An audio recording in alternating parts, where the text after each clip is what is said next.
Welcome back to Mangastorian's Complete Story Series. Today we're going to be covering Berserk, chapters 247 to 250. We've made it to chapter 250, and if you have been with us for this entire ride, thank you. Now in our last video, Guts and his friends have traveled to the port city of Veritanus in hopes of taking a ship to Puck's homeland of Elfheim. But as the group arrived, Shirkei was immediately singled out by the townfolk due to the witch attire that she was wearing. As Shirkei sought to spend time alone, she met with Griffith's medium, Sonya, and the two began to witness some of the pirates getting ready to sell some of the Kushan children into slavery. With Shirkei standing up for the children at the docks, the pirates all begin to surround her, asking, what do they have here? A little witch? Sonya says, wait a minute, they must all be pirates. They kidnapped these kids so that they can sell them off to another country, right? And one of the men stepped forward stating that they are but merchants. They just happen to be slave traders, that's all. So Sonya tells them that there's really no different from pirates then, is there? The man tells her not to lump them all together like that. They have permission to do this. These kids are property and they've been purchased by the merchants in this city.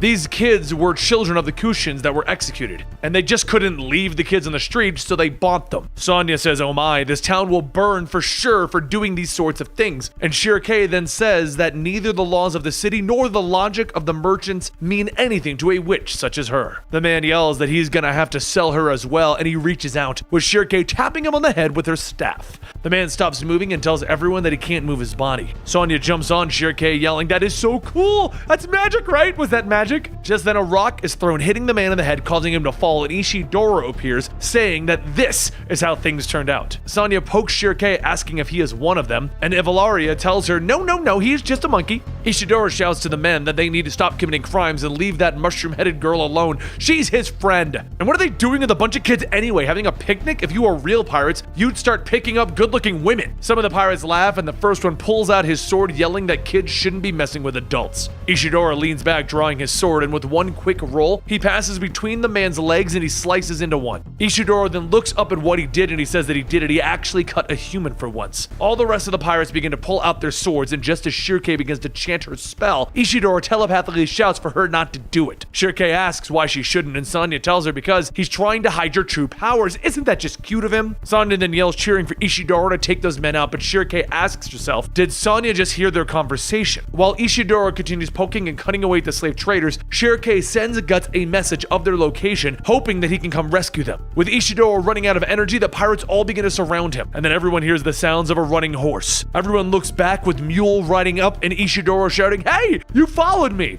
But while everyone gets quiet, Sonya waves to Mule, and Mule just looks at her and sighs. Shirkei asks who's that, and Nivalaria says, is that the Hawk? And Sonya tells them, no, he's like a guardian. He would be the Duck Knight. Mule then starts to pull out his sword, telling Ishidoro that his charge seems to have put him into his debt. Please allow him to help. Ishidoro shouts that he doesn't need any help, and without responding, Mule begins to attack the slave traders. Mule swings his arms, hitting specific locations on each of the men, maiming some and killing others. Ishidoro and Puck watch, and Puck says that he's pretty good, with Ishidoro gritting his teeth, stating that he killed those men without hesitation. He then grips his sword, shouting that he's not going to be scared either. But all the while, the two slowly take off the men, the crew's captain jumps down from the boat, kicking Mule off his horse. As Bonebeard stands back up, he says, arr, that be why me hates kids. I always be forgetting their proper place. And Sonya shouts that he must be a pirate then. The crew member who almost had his hand cut off yells to Bonebeard to cut those brats to bits. Bonebeard looks at his men and he grabs the hanging hand and he starts biting into it. After a bite, he rips the rest of the hand off, tossing it, stating,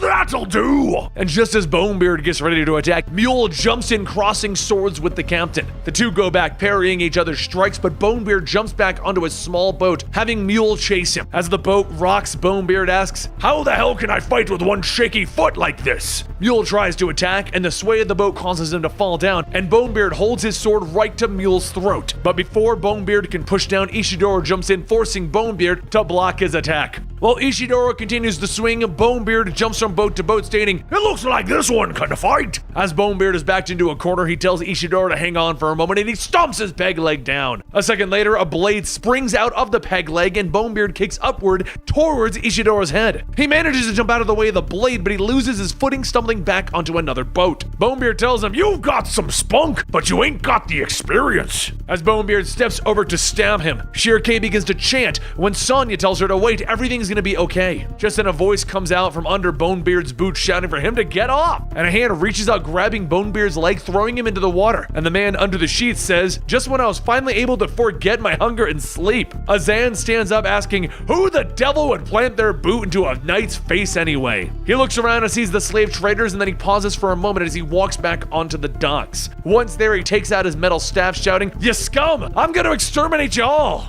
And he charges in, beating all of the slave traders. Back in the water, Bonebeard flails, stating, "I can't swim!" And Ishidoro takes an oar, cracking it over Bonebeard's head. While Azan handles the traders, Mule gets back on his horse, telling the children to flee now. All the while, Guts sits in an alleyway watching. A short while later, outside of the city, Mule asks, how did they leave with so many Kushin children and not be questioned? And Sonya nudges Shirkei, stating, "That's gonna be our little secret." Mule then asks what about the witch that they were looking for, and Sonya says that she decided that they're going to bring the children back with them. As Mule starts to question her, Sonya yells, "As a medium, she orders it. You just can't abandon the children. It'll sully the fond memories that we've made today." Mule tells her, fine, and then a voice calls out to them and a sword is thrown. Mule catches the sword and Ishidoro tells him that he stole it from one of the pirates during the fight. Mule yells that he can't use a stolen sword, and Ishidoro yells, "Don't act so cool. You can't protect those kids unarmed. Besides, it was you who dropped your sword in the water." And while Ishidoro and Mule argue, Sonya tells Shirkei that if she'd like, she could come with them. Shirkei asks, "Go with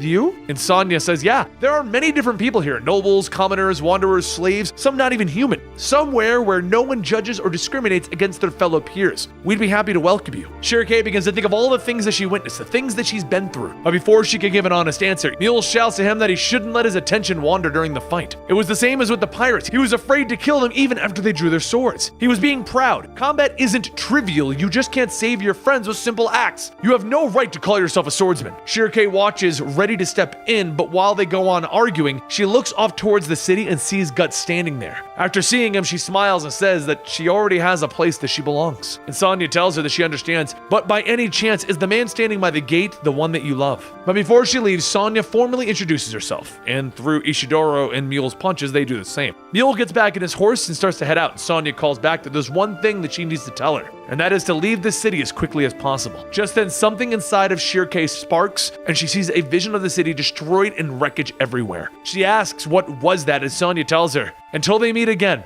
owl of the forest." Mule asks, shouldn't she just have said goodbye? And Sonya says that the little owl and the little kite will see each other again. Once the two leave, Ishidoro quickly turns back, stating that they should hurry and get back to the gates before they close. And he's sorry for what he said about her hat and clothes. Ivalaria says that she couldn't quite understand him through all those bruises. What was that again? Ishidoro grabs Puck, making him repeat what he just said, and Shirkei says that she is sorry as well, and she would like to thank him for coming when he did. But as Shirkei looks back towards the town, she sees Guts has already begun making his way back to the group. And later that night in the inn, Ishidoro tells everyone about the fight with Serpico, telling him, "You know, it hurts to even just look at you right now." Ishidoro then says the crowd here looks a bit rowdy. Couldn't we found a better place to stay? And Guts says that it couldn't be helped. The city is full of soldiers, and they were lucky enough to get this. Regardless where they go, all inns are alike. They have drunkards and fights and prostitutes. But as soon as he says that, a drunk comes by asking Casca if she would like to have a drink with him. Before Serpico can tell him to get away, Guts kicks across the table, knocking the man out, and Serpico asks if he could please not put his feet on the table.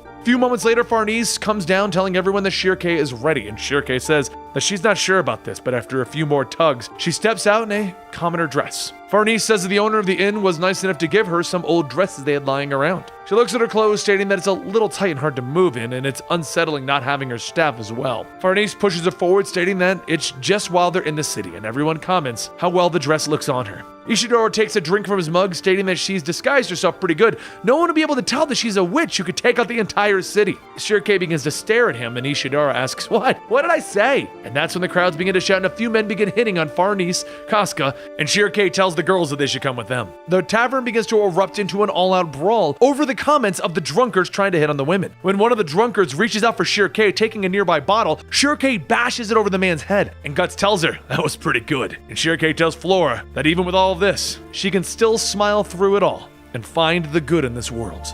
And that concludes our 250 marker. Well, we're at 250. It was 249, which brings us to 250, which is a monumental moment for our channel. We've done 249 chapters of Berserk, bringing us to 250. It's incredible. Thank you guys for sticking it out with us. Subscribe to keep going. Don't forget to find us on Twitter at Mangastorian. And that voice that I use for the pirate, I use it for Torbjorn. Come and get your armor.